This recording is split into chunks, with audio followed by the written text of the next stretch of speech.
बलूचिस्तान के मामले में बात करने के लिए मेरे साथ इस वक्त मौजूद हैं Shahid Rind, I2CM Balochistan for media and political affairs.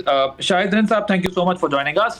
मुझे ये बताएं कि ये जो एडमिनिस्ट्रेटिव डिविजन्स बनाए गए हैं बलूचिस्तान में दो, इसकी जरूरत क्यों महसूस हुई है? आदिल, देखें, बलूचिस्तान एक वसी व अरीज सूबा है। अगर हम कहें कि पाकिस्तान का निस्फ बलूचिस्तान है तो गलत नहीं होगा। और लाजमी बात है, जब हम गवर्नेंस की बेहतरी की बात करते हैं, जब हम डेवलपमेंट पैराडाइम को और सिक्योरिटी पैराडाइम को साथ चलाने की बात करते हैं, तो ये जो तवील फासले हैं, इन तवील फासलों के नतीजे में एक आम आदमी को भी सफर करना पड़ता है। आज इसकी एक छोटी सी मिसाल आप ये ले लें, जो नया डिवीजन कोहे सलेमान बनाया गया है, डिस्ट्रिक्ट डेरा बुगटी की हुदूद में आता है बेकड़, चीफ मिनिस्टर का जो होम टाउन है। लेकिन अगर उन्हें डिस्ट्रिक्ट के हेडक्वार्टर डेरा बुगटी जाना हो तो वो पहले बारखान आते हैं, बारखान से फिर पंजाब जाते हैं, फिर सिंध एंटर होते हैं और फिर उसके बाद वो डेरा बुगटी की तरफ जाते हैं। तो एक डिस्ट्रिक्ट के लोगों को 18 घंटे अगर ट्रैवल करके दूसरे अपने डिस्ट्रिक्ट के हेडक्वार्टर जाना पड़े तो इससे आप अंदाजा लगा सकते हैं कि लोगों के मसाइल नहीं होंगे। तो इसलिए जहां जहां पे जरूरत होगी एडमिनिस्ट्रेटिवली डिस्ट्रिक्ट्स और डिवीजन्स को बेहतर करने की, तो उसके लिए ये इनिशिएटिव लिया गया है। तो शायद ये जो दो डिविजन्स हैं, ये अभी इनिशियली तो लग रहा है कि ये दो ही हैं, कि आगे और भी बढ़ाना चाह रहे हैं, उसमें भी कोई वर्किंग चल रही है, या फिर सिर्फ यही दो स्पेसिफिकली किए गए हैं? देखिए आदिल, मैंने आपको जिस तरीके से डेरा बुगटी की मिसाल दी कि बेकड़ के प्रेसिडेंट को डिप्टी कमिश्नर के पास जाने के लिए 18 घंटे ट्रैवल करना पड़ता है।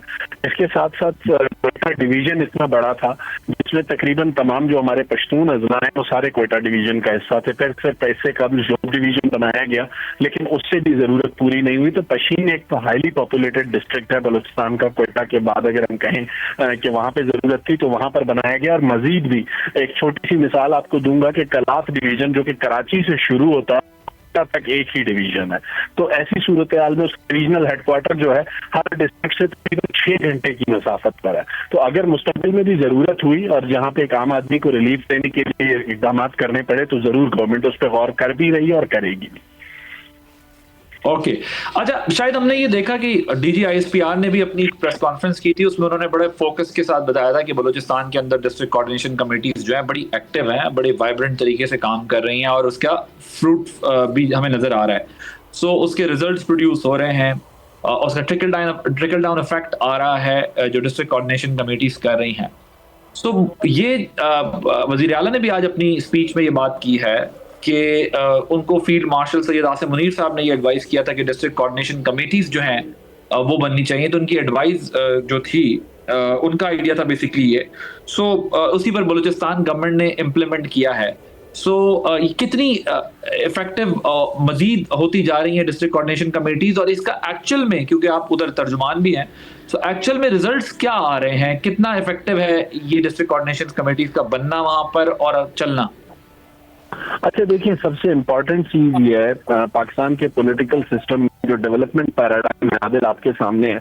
वो जो भी इलाके से मुंतखब MPA होता था वो उसके पास सारा डेवलपमेंट का जो है ना कंट्रोल उसके पास होता था। लेकिन किसी भी कॉन्स्टिट्यूंसी में अगर 3 कैंडिडेट्स ने इलेक्शन लड़ा है, एक MPA बनने वाले ने 40,000 वोट लिए, तो 40,000 वोट लेके MPA बन गया, लेकिन 30,000 वोट लेके 2 लोग इलेक्शन हारते भी हैं, तो क्या उनके लोगों को डेवलपमेंट नहीं दी जानी?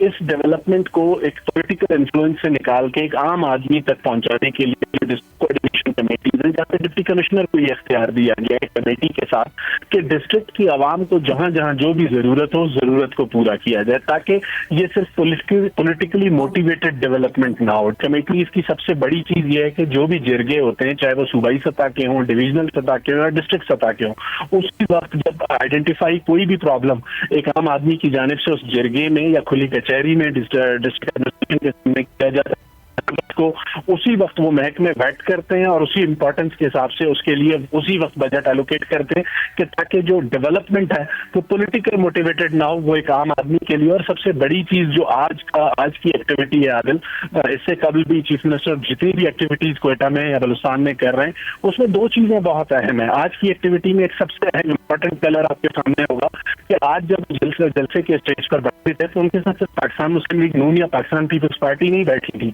उनके साथ नेशनल पार्टी के जो डिस्ट्रिक्ट के नुमाइंदे हैं वो भी बैठे थे। वहां पर आपको अपोजिशन के झंडे भी नजर आ रहे हैं। और सबसे इंपॉर्टेंट चीज, इन तमाम पॉलिटिकल एक्टिविटीज में उस कौमी तराने की गूंज सुनाई देना है जिसको कहा जाता था कि बलूचिस्तान में कौमी तराना लोग पढ़ने को तैयार नहीं है। तो आज वही लोग हैं जिनमें नेशनलिस्ट पॉलिटिकल पार्टीज के लोग भी शामिल हैं। वो कौमी तराने के लिए ना सिर्फ खड़े होते हैं, उन्हें सिर्फ एक बंदे की जरूरत थी जो उन्हें लीड करे, और वो लीड करने की कोशिश अब चीफ मिनिस्टर बलूचिस्तान सरफराज भुट्टी कर रहा है। अच्छा, शायद ये जो AB एरिया वाला मसला रिजॉल्व हुआ है, ये कितना इफेक्टिव है? इससे जो है वो लॉ एंड ऑर्डर की सिचुएशन पर ओवरऑल क्या इम्पैक्ट आएगा? देखिए आदिल, इसके इफेक्ट सबसे इम्पोर्टेंट आपको एक मिसाल देना चाहूंगा कि बलूचिस्तान काउंटर टेररिज्म का सामना, कहीं पर भी काउंटर टेररिज्म का कोई ऑपरेशन होता था तो सबसे पहले ये कंफ्यूजन आती थी कि हु विल रिस्पॉन्ड। क्या लेवीज रिस्पॉन्ड करेगी जो डिप्टी कमिश्नर के मातहत है, या पुलिस रिस्पॉन्ड करेगी जो कि SP के मातहत है। तो इस चीज को महसूस किया गया पाकिस्तान की जो खासकर बलूचिस्तान की जो पॉलिटिकल लीडरशिप है इस वक्त सरफराज भुट्टी की क़यादत में, और जो अस्करी लीडरशिप है कोर कमांडर राहत नसीम की क़यादत में, इन चीजों पर डेलिब्रेशन की गई। उसके बाद ये फैसला किया गया मुत्तफ़िका तौर पर बलूचिस्तान की जो सियासी और अस्करी क़यादत है, और इस चीज को फिर फेडरल लेवल पर जो कौमी अस्करी क़यादत है और जो कौमी सियासी क़यादत है उनके सामने रखा गया, जिसके बाद ये फैसला हुआ कि काउंटर टेररिज्म के लिए एक चेन ऑफ कमांड होना जरूरी है। जब 3 सूबों में एक चेन ऑफ कमांड में पुलिस काम कर रही है तो फिर बलूचिस्तान में भी उसे इम्प्लीमेंट किया जाए। उसकी एक छोटी सी मिसाल आपको गुज़िश्ता रोज की देता हूँ। गुज़िश्ता रोज तुर्बत में एक इंटीमेशन पर जब सिक्योरिटी फोर्सेज निकली, पुलिस ने लीड किया, फ्रंटियर कोर ने उसको बैकअप फोर्स के तौर पर जो है ना ज्वाइन किया, जिससे तो दहशतगर्द मारे गए। शायद मुझे आप ये बताएं कि ये माजी में भी एक दफा इसको शायद खत्म किया गया था और फिर दोबारा बहाल हो जाता है, तो इस दफा क्या ये प्रोटेक्टेड है या ये लॉन्ग टर्म बेसिस के ऊपर है? देखिए, माजी में एक मरतबा ये जरूर हुआ जब पुलिस को पूरा कंट्रोल देने की बात हुई, लेकिन 2010 में 2008 में जब गवर्नमेंट आई पर उस वक्त नवाब असलम रईसानी की, तो उन्होंने एक बैक जुम्बिश कलम एक ऐलान में इस फैसले को रिवर्ट किया। जो हाफ कुक्ड चीजें थी उस पर लेजिस्लेशन पूरी तरह से नहीं हुई थी, जिसकी वजह से ये डिसीजन रिवर्ट हुआ। लेकिन इस बार जब हमने ये डिसीजन लिया है तो उसके लिए जो पहले लेजिस्लेशन करने की जरूरत थी उसे कंप्लीट किया गया। और चीफ मिनिस्टर पहले दिन से बहुत वाजे हैं कि काउंटर टेररिज्म के लिए 2 चीजें बहुत प्रोविंशियल एक्शन प्लान में वाजे कर दी गई हैं कि जो लॉफेयर है उसको पॉलिटिकल साइड लीड करेगी और जो वॉरफेयर है उसको जो सिक्योरिटी साइड लीड करेगी। वैसे शायद आपको पता है कि बलूचिस्तान के कॉन्टेक्स्ट में ये बात बहुत होती है कि जो CM का टर्म है वो हाफ एंड हाफ होता है। जो भी जितना अरसा भी वहाँ पर अगर गवर्नमेंट जो भी सूबाई होती है, इस किस्म की कोई अलायंसेस बनते हैं, फिर अब ये कुछ अरसे से एक ट्रेंड है कि जी कुछ अरसे एक पार्टी का CM दूसरा, सो ऐसा कुछ चल रहा है क्या? आपके CM जो है वो आगे कंटिन्यू करेंगे या फिर कोई और भी चीजें पाइलअप हो रही हैं, कुछ गेयरअप हो रहे हैं लोग CM बनने के लिए? अदिल, चूंकि ये पॉलिटिकल क्वेश्चन है, लेकिन मैं इसको सिर्फ इतना रिस्पॉन्ड करूंगा कि आज से कुछ रोज कबल आपके भी इल्म में होगा, सलीम साफी साहब के एक इंटरव्यू में चीफ मिनिस्टर साहब उसका जवाब दे चुके हैं, इसलिए मैं इस पर ज्यादा राय नहीं करूंगा कि कोई पॉलिटिकल कंट्रोवर्सी क्रिएट ना हो।